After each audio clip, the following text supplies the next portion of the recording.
Salut les gars, bienvenue sur cette vidéo YouTube. Alors aujourd'hui on va voir si on peut trouver une femme en Thaïlande. Genre là par exemple si tu es en France, tu te dis ok, j'ai pas forcément envie d'être en couple avec une Française ou même de vivre en France. Si t'as pas déjà envie de vivre en France toute ta vie, peut-être que là tu vas rester en France 1 an, 2 ans, 5 ans, voire 10 ans, mais tu sais que tu veux pas vivre toute ta vie en France, donc tu veux pas te cantonner à une certaine routine ou voilà, te bloquer dans un truc. Donc tu dis en fait j'ai pas envie d'avoir une vie en France, donc trouver une femme à l'étranger et en l'occurrence en Thaïlande parce qu'elles sont magnifiques et que c'est des femmes en vrai qui se prennent pas forcément trop la tête. Après ça dépend de chaque femme est unique, mais on va dire qu'en fait tu as une vie un peu mieux, tu vois. Donc voilà, déjà, qu'est-ce que je fais là?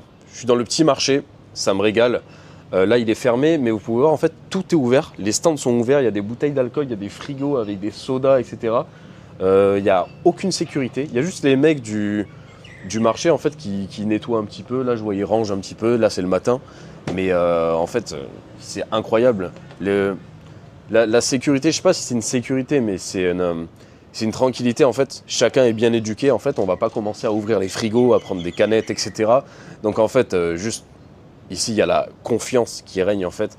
Et je me dis, tu vois, c'est ça la différence avec la France. Quand tu voyages, déjà, tu viens à l'étranger. Tu vois que ce genre d'endroit-là, c'est impossible en France. C'est pas possible. Les frigos ouverts, les tables, les chaises, etc. Il y a tout en fait. On dirait là, tu arrives, tu te poses, on dirait que tu es dans ton jardin, quoi. C'est génial. En France, t'as pas ce genre de climat, ce genre d'ambiance, quoi. Donc là, je vais vous montrer ce que je mange aussi.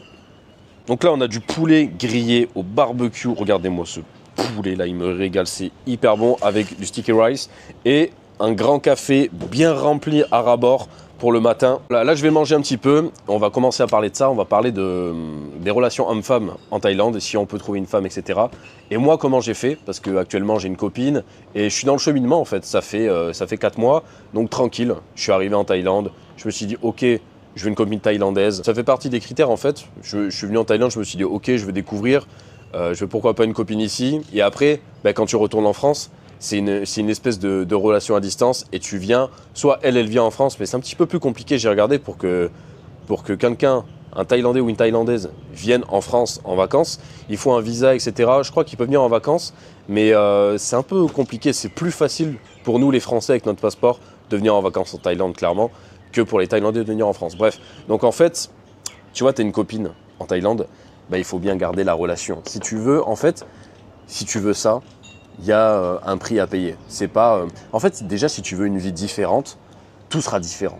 En fait, on se dit, ok, moi, j'ai envie d'une vie différente, j'ai envie de ça, j'ai envie de ça, ok. J'ai envie de bouger, j'ai envie d'avoir une femme, par exemple, thaïlandaise, etc. Mais ok, mais tu sais qu'il y a des implications, en fait. Par exemple, là, tu viens, mais tu peux pas vivre l'année en Thaïlande, en fait, tu vois. À part, ça dépend de ta situation, mais bref, tu ne peux pas vivre à l'année en Thaïlande, c'est compliqué avec les visas, etc. Donc tu sais que ça implique des choses. Tu sais que si tu veux une vie un petit peu spéciale, il y a des choses qui vont changer. Si tu veux une vie banale, une vie, on va dire qu'il n'y a pas de vagues, etc., où tu n'as pas de sensations, ok, tu restes en France, tu te maries avec une Française, tu as des enfants en France, tu vis toute ta vie, tu as un CDI, machin, la maison, et puis voilà, basta, et tu meurs comme tout le monde. Mais si tu veux une vie un petit peu spéciale, mais forcément, il va y avoir des vagues, des hauts, des bas. En fait, tout simplement, moi, je prends ça comme un choix de vie, en fait. Je me dis, ok, j'ai fait ce choix de vie-là, donc maintenant, j'assume, en fait. Si je veux une femme thaïlandaise, mais je sais que, par exemple, pendant quelques mois, il va y avoir une relation à distance, et puis tu te mets d'accord avec la personne, en fait. Si tu trouves vraiment une personne qui te correspond, et c'est clair avec elle, et on va dire vous en avez parlé, etc. Moi, c'est ce qui se passe en ce moment. On en a parlé auparavant, etc. On a chacun une vision, on se projette, on a des projets, etc. Donc, en fait, tu en parles avec la personne et tu te dis, ok, on a fait un choix, maintenant, on assume ce choix. Et puis, au bout d'un moment, de toute façon, si tu veux te mettre en couple, il y a des, tu sais, il y a des conséquences, en fait. Tu sais pas en mode, tu es en couple, et 3 mois après, tu te dis « Oh non, je veux être célibataire » ou « Je veux aller avec d'autres meufs, etc. » Non, en fait, au bout d'un moment, je pense qu'il faut quand même construire sa vie, tu vois, construire son avenir. Si tu veux des enfants, moi, je sais que là, j'avance dans la vingtaine. Mais je me dis « Ok, je veux des enfants. Mais qu'est-ce qu'il faut pour avoir des enfants? Il faut une femme, il faut une stabilité. Il faut être quelqu'un de responsable. Il faut juste un minimum, tu vois, sans se prendre la tête, sans faire je sais pas quoi. Mais c'est juste logique. Tu peux pas commencer à faire le gamin comme quand tu avais 17-18 ans, à être avec plein de meufs, etc. Non, c'est terminé. Tu vois, au bout d'un moment, il faut un petit peu se projeter. Et ça, t'en parles avec la personne, t'en parles avec la femme avec qui tu veux être. Et ça fait partie du projet, en fait. Et je me suis rendu compte de ça dans ma vie. C'est que je me suis dit, en fait, au lieu de penser à dire, ok, je voudrais faire ça aujourd'hui. Non, c'est pas je voudrais faire ça, c'est aujourd'hui, qu'est-ce que je peux mettre en place, quel objectif concret je veux faire. Et l'objectif, c'est un truc que je vois, que je visualise, mais il faut que les actions se mettent en place de suite. C'est maintenant, aujourd'hui. C'est pas lundi, c'est pas la semaine prochaine, c'est pas le mois prochain, c'est pas oh je ferai ça. Non, c'est maintenant, je mets ça en place pour que là, dans la semaine prochaine, dans les mois et dans les années à venir, ma vie soit en adéquation avec ce que je veux en fait, tu vois. Et donc voilà, se mettre avec une Thaïlandaise, ça a des implications. Donc on va en parler. Là, c'est tellement excellent. Ça va me manquer hein, quand je vais rentrer en France. Pourquoi? Parce que c'est archi simple. Tu as un petit bloc de riz qui s'appelle ici un sticky rice. Donc voilà, petit bloc de riz, tu le fous dans ta barquette. Et tu as du poulet cuit au barbecue avec des légumes en dessous d'ailleurs. C'est pas que de la protéine et des glucides, il y a aussi des légumes. Donc ça me régale. Ça c'est... Là les gars, c'est clairement parfait pour la diète. Hein. Pour ceux qui font de la musculation ou du sport en général, c'est juste parfait. Hein. Franchement, c'est... Vous n'avez aucun effort à faire ici. Vous n'avez aucun effort à faire. Vous n'avez pas à faire la cuisine, pas à faire la vaisselle. Et vous ne prenez pas la tête. Hein, parce que là, ça, c'est en bas de chez moi. Donc clairement, ça je pense que aussi c'est un truc qui régale le plus en Thaïlande. C'est que tu n'as pas besoin forcément d'aller faire les courses. Tu n'as pas besoin de prendre ta voiture, de te déplacer, de faire comme en France. Tu sais, si on doit comparer un petit peu la vie en France et la vie en Thaïlande, ben, le fait de, tu sais, en France, ben, on prend sa voiture, on va faire ses courses, on décharge ses courses, tu sais, on fait à manger, on fait la vaisselle ensuite. Il y a tout un truc en fait qu'ici on ne connaît pas en fait.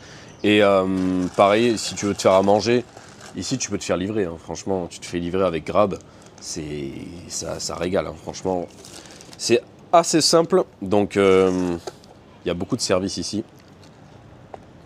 Il y a quelque chose que j'ai remarqué, c'est que les Français, on a une certaine mentalité. En fait, on peut tourner certaines situations en mode négatif, alors qu'à la base, on n'a pas besoin de le tourner en négatif. Et moi, je ne suis pas du genre à me dire, ok, parce que je suis français, j'ai une certaine mentalité, etc. Moi, je suis en mode, je vois les individus. Tu sais, c'est pas parce que tu es français et que actuellement la majorité de la mentalité française est assez décadente, tu n'es pas obligé d'être pareil. Tu vois, justement, tu as ta propre ligne directrice. Tu as tes valeurs, tu as ta façon d'être, tu as ta personnalité. Suis pas les gens qui vont tomber. Tu vois. Et toi, il faut que tu voles.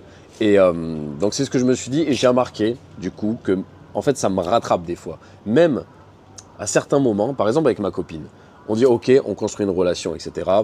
On se lance. C'est comme tout dans la vie. Tu vois, tu peux pas savoir à l'avance si ça va fonctionner ou si ça va pas fonctionner. Et puis c'est la vie en fait. Tu vois, il peut y avoir des surprises, il peut y avoir des rebondissements. C'est comme dans tout. C'est comme dans l'entrepreneuriat, c'est comme je sais pas avec les vidéos YouTube. Bref, tu sais pas à quoi t'attendre et des fois la vie c'est un peu de l'improvisation. Donc il faut foncer. C'est ce que j'ai remarqué.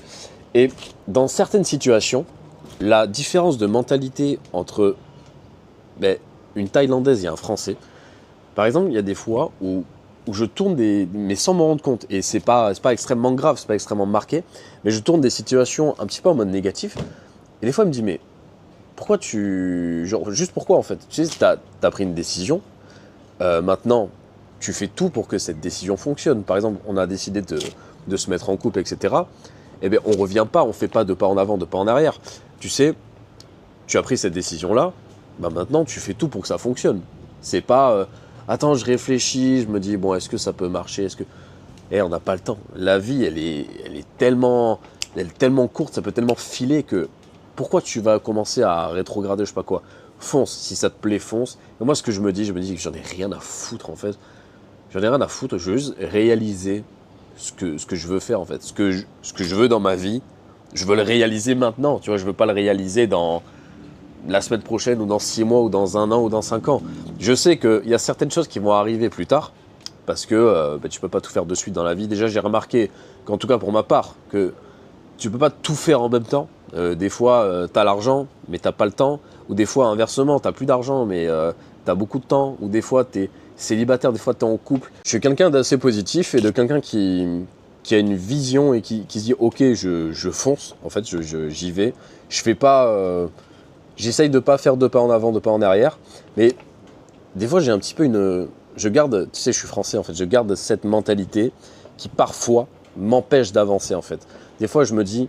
Je sais pas si sur certains trucs, c'est pas très marqué, hein, mais c'est comme l'exemple que j'ai donné. La différence de mentalité que j'ai remarqué en étant avec une Thaïlandaise, c'est ça en fait, c'est que eux, les Thaïlandais, ils vont pas forcément réfléchir comme ça tout le temps à ce qu'on fait. Tu vois, si on a pris une décision, eh ben on fonce. Il n'y a pas de oh attends, on fait ça, genre chaque jour on se prend la tête, etc. Déjà, littéralement au quotidien, il n'y a pas de prise de tête. En fait, c'est une vie simple. C'est une vie, ok, on a décidé de faire un truc, ben on fait tout pour que ça marche et on se donne les moyens. Et puis voilà, on travaille pour, mais on réfléchit pas en fait. C'est juste on fonce jusqu'à ce qu'on réussisse en fait, et jusqu'à que on fait tout pour y arriver. Et j'ai remarqué qu'en France, c'est pour ça qu'on n'y arrive pas en fait. Parce qu'on se bloque, on passe notre temps à réfléchir, on passe notre temps à rêver en fait. On a la tête en l'air en fait. On se dit ah, hein, au lieu de se dire ok, je suis focus. Ma vie c'est ça, bam bam, je mets ça en place. Et puis après je fais en fait, je travaille pour. Je veux bouger de ma situation en France, etc. Parce que quelle mentalité j'avais avant de partir? J'avais une très mauvaise mentalité, on va dire. En fait, j'étais dans un état mental qui était assez déplorable. J'étais pas très bien en fait. Et je l'ai remarqué, je me suis dit ok, il faut que je change de vie, j'ai pas le choix, il faut que j'aille chercher plus loin, il faut que je me sente mieux. Donc tout simplement, je me suis dit ok, mais c'est comme si j'avais remis ma vie en question et je me suis dit ok, il faut que je teste de nouvelles choses, mais concrètement, parce que on est souvent à dire, à beaucoup parler en fait les Français. Des fois, je trouve qu'on parle, mais qu'est-ce qu'on fait en fait? Qu'est-ce que tu as réalisé en fait? Qu'est-ce que tu as réalisé ce mois-ci? Qu'est-ce que tu as réalisé les 6 mois derniers? Qu'est-ce que tu as fait d'exceptionnel? Qu'est-ce que tu as fait d'exceptionnel en fait? Même dans les années précédentes. Cherche vraiment. Est-ce que tu as fait un truc vraiment qui est sorti du lot? Qui t'a marqué, les souvenirs? Quels sont les souvenirs, tu sais, qui t'ont le plus marqué en fait, où tu t'es dit putain cette période c'était une période géniale, et en comparaison ouais cette période c'était une période plate, j'ai rien fait, j'ai pas pris spécialement de décision, j'ai pas tu sais, ça peut être n'importe quoi, j'en sais rien, j'en sais rien, tu sais, lancer un business, faire un voyage, mais des petits trucs, tu sais, un petit business, un petit complément de revenu, n'importe quelle chose, faire un petit voyage, partir en Espagne, partir au Portugal, partir je sais pas 2-3 semaines en Thaïlande, faire un truc, faire une nouvelle rencontre, tu sais, mais ou se bouger, ou s'inscrire à la salle de sport, apprendre un nouveau sport, je sais pas, n'importe quel truc, et ou alors partir en vacances avec ton meilleur pote, j'en sais rien, tu vois. Et tu te dis putain cette période-là, c'est une période exceptionnelle. Ça m'a changé en fait. Et des fois, moi je me suis posé cette question, je me suis dit mais attends cette année, je me rappelle en début d'année, je me suis dit ouais je vais faire ça. J'ai rien fait de l'année, quoi, j'ai rien fait. J'ai vécu ma vie, tu sais, mais qu'est-ce que j'ai fait d'extraordinaire? Qu'est-ce que j'ai fait? Mais rien de spécial en fait. Donc, je veux que ma vie soit quand même un petit peu exceptionnelle. Je veux avoir un petit peu d'excitation, un petit peu de... Tu sais, plus en fait. Je veux plus dans ma vie. Et c'est pas en ayant une vie banale, c'est pas en restant dans sa pseudo-zone de confort, qui d'ailleurs n'existe même pas en France. C'est pas une zone de confort en fait, c'est juste une vie normale, on va dire. Mais faut nuancer certaines choses. Parce que moi j'ai remarqué un truc, c'est qu'en France on a quand même de la chance. On a quand même de la chance d'être français, on a de la chance d'avoir le passeport français parce qu'on peut voyager dans plus de 190 pays. On peut, en fait si t'es dans la merde, tu peux travailler en France, tu peux te refaire, tu peux gagner de l'argent. Donc c'est pas non plus, tu sais, un truc où il faut tout effacer. Pas du tout. Parce que on a une chance extraordinaire d'être français. Mais voilà, on a quand même certaines mentalités des fois qui va pas. Et donc voilà, toutes ces choses-là, je me suis dit, ok, je veux partir en Thaïlande. Et en arrivant ici, ça m'a fait un espèce de réveil mental. En fait, je me suis dit, mais waouh, genre la vie, en fait, elle est puissante. Tu sais, je sais pas comment dire, je sais pas comment l'exprimer, mais je me suis dit, quand je suis arrivé ici, waouh, en fait, on n'a pas le temps. On n'a pas le temps, en fait. En France, on est là, on pense qu'on a le temps, on se dit ok, je sais pas, en fait, quand tu voyages, tu vois les gens qui ont de l'argent, tu vois plein de choses. En France, la vie elle est un peu trop plate, tout le monde a un petit peu la même vie, donc il n'y a pas trop de personnes qui sortent du lot, etc. Tout le monde est un petit peu sur le même piédestal et tout le monde se dit non mais j'ai une bonne vie, je suis comme tous les autres, tu vois. Bon bref, c'est un petit peu banal quoi. Et quand tu vas à l'étranger, tu vois putain des gens qui ont des superbes voitures, des voitures qui sont customisées, des voitures en rose, violet, bleu, jaune, des trucs de fou sur les voitures. Je sais pas, la musique à fond, t'as des sonos, t'as plein de trucs en fait. Et même quand je suis allé en Australie, j'ai vu des gens qui avaient des bagnoles de malade mental, même des jeunes, mais des jeunes dans la vingtaine qui roulaient en Porsche, etc.